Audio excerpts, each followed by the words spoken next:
RA Kartini itu membuka jalan untuk semua wanita untuk berkembang. Kalau misalnya nggak ada Kartini, mungkin aku juga nggak bisa jadi CEO. Kalau misalnya bahasa itu kan sebenarnya adalah jendela dunia ya. Jangan lupain bahasa Indonesia. Jangan lupakan bahasa Tapi Indonesia. Jangan nggak mau belajar bahasa Inggris juga. Assalamualaikum warahmatullahi wabarakatuh. Saat ini kita bertemu lagi dalam Madura Podcast dan juga untuk berbincang banyak tentang antara sepak bola dan wanita gitu. Dan kebetulan juga kita sudah bisa mendatangkan atau bisa ngobrol langsung dengan Chief Operating Officer dari Madura United. Di sini ada Anissa Zafarina. Ini biasa dipanggil Mbak Nisa ya. Iya. Halo semuanya. Iya. Mungkin bisa menyapa pemirsa terlebih dahulu gitu. Ya, halo semuanya pemirsa dari podcast. Nama saya Anissa Zafarina, saya CEO dari Madura United FC. Apalagi kira-kira yang berbicara selain itu udah. Iya. Yang pertama, kami dari keluarga besar Madura United dan juga dari Kabar Madura ingin mengucapkan happy birthday buat Mbak Nisa yang baru 26 tahun ya, Pak. 26 tahun. Udah lama, udah seminggu yang lalu. Udah seminggu yang lalu. Iya.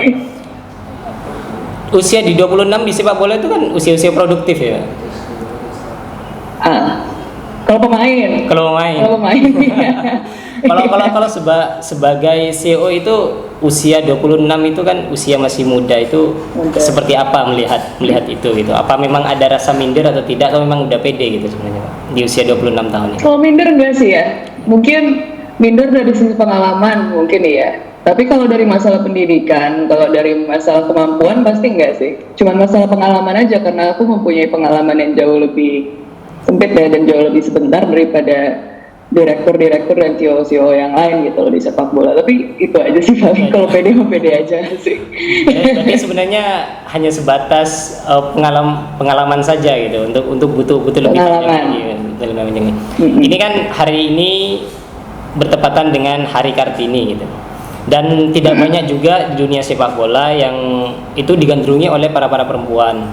Kemungkinan besar itu hanya yang banyak itu hanya sebatas supporter gitu, ataupun yang ada di tataran kayak federasi dulu kemarin itu juga ada Ratu Tisa sebagai sekjen itu. Terus ada beberapa memang ada MO juga ada yang perempuan gitu. Nah, dan ini kebetulan CEO Madura United juga perempuan gitu. Sebagai perempuan yang sudah menjabat sebagai CEO itu, memaknai sosok RA Kartini itu seperti apa, Mbak Nisa sendiri? Oke. Kalau misalnya nggak ada RA Kartini, sebenarnya yang paling dasar adalah kita nggak bisa sekolah. RA Kartini itu membuka jalan untuk semua wanita untuk berkembang, dan supaya aku bisa di sini juga lah intinya.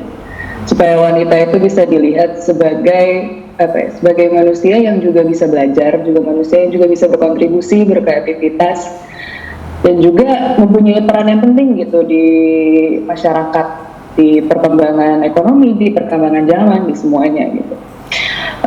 Kalau misalnya nggak ada Kartini, mungkin aku juga nggak bisa jadi CEO karena nggak bisa sekolah, nggak bisa ngapa-ngapain, ngebuktiin apa gitu. Iya benar. Itu sih. Berarti dengan adanya yang bisa diteladani juga dengan torehan-torehan yang dilakukan oleh RA Kartini itu peran-peran perempuan kian lebih luas gitu. Bukan hanya terpatok kepada diksi yang katanya cuma sumur, dapur, kasur dan segala macam kayak gitu yang ibu rumah tangga gitu. Ya, wanita bisa lebih dari itu lah. Bisa lebih dari kita itu. Juga bisa masak, bisa apain, tapi kita juga bisa belajar juga gitu. Iya. RA Kartini itu kan jago juga berbahasa Belanda yang membuat wawasannya juga semakin luas gitu Pak. Dan juga pembacaan bukunya dan juga beberapa karya-karya yang juga bisa terbit di luar juga dikumpulin pasca dia sudah meninggal dunia gitu. Seberapa penting sih sebenarnya perempuan untuk meneladani sosok RA Kartini, mempelajari dan memiliki banyak skill dalam bahasa asing itu Pak sebenarnya? Oke. Kalau masalah bahasa asing mungkin lebih karena kalau kita ngomongin tentang internasional ya. Kalau sekarang mungkin lebih penting untuk wanita belajar bahasa Inggris supaya bisa berkomunikasi sama dunia lah. Kalau misalnya bahasa itu kan sebenarnya adalah jendela dunia ya. Kayak ketika misalnya kita bisa ngomong bahasa Inggris, bahasa internasional gitu.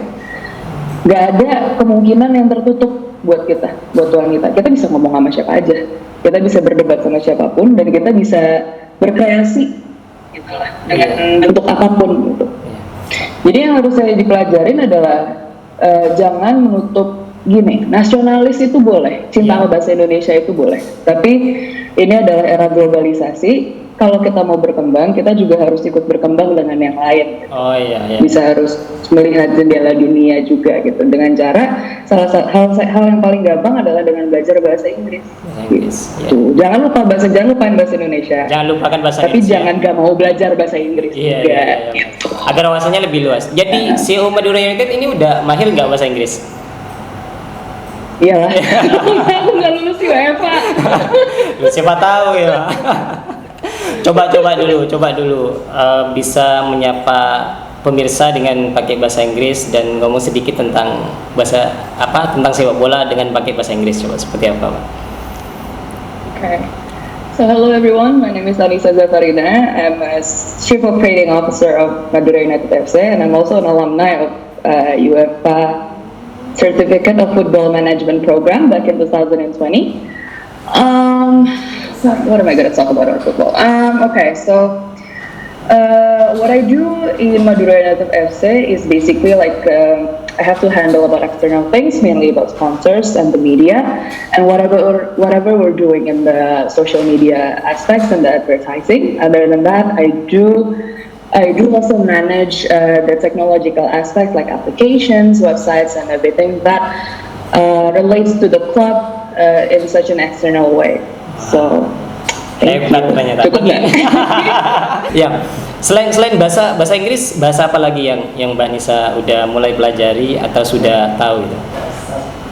Aku pernah belajar bahasa Perancis, tapi sampai sekarang nggak bisa sih. Aku les 6 bulan, tapi karena udah tua mungkin ya, udah nggak tua sih, maksudnya udah penuh gitu, jadi susah mau masuk ilmu baru. Pikiran udah mumet udah banyak. Belajar bahasa Prancis sih pengennya. Ya.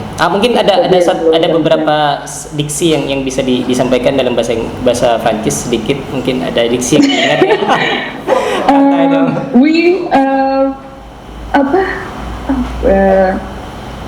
Paris bonjour. Apa itu, Pak? Merci. Halo. Oh, halo. Ya. Bonjour tuh merci. Iya, merci itu makasih. Berarti greeting itu cuma percakapan. Iya, cuma gitu doang. Ya. Paling je m'appelle Anissa Zafarina, itu nama saya Anissa Zafarina. Dah itu doang, nggak bisa lanjutin.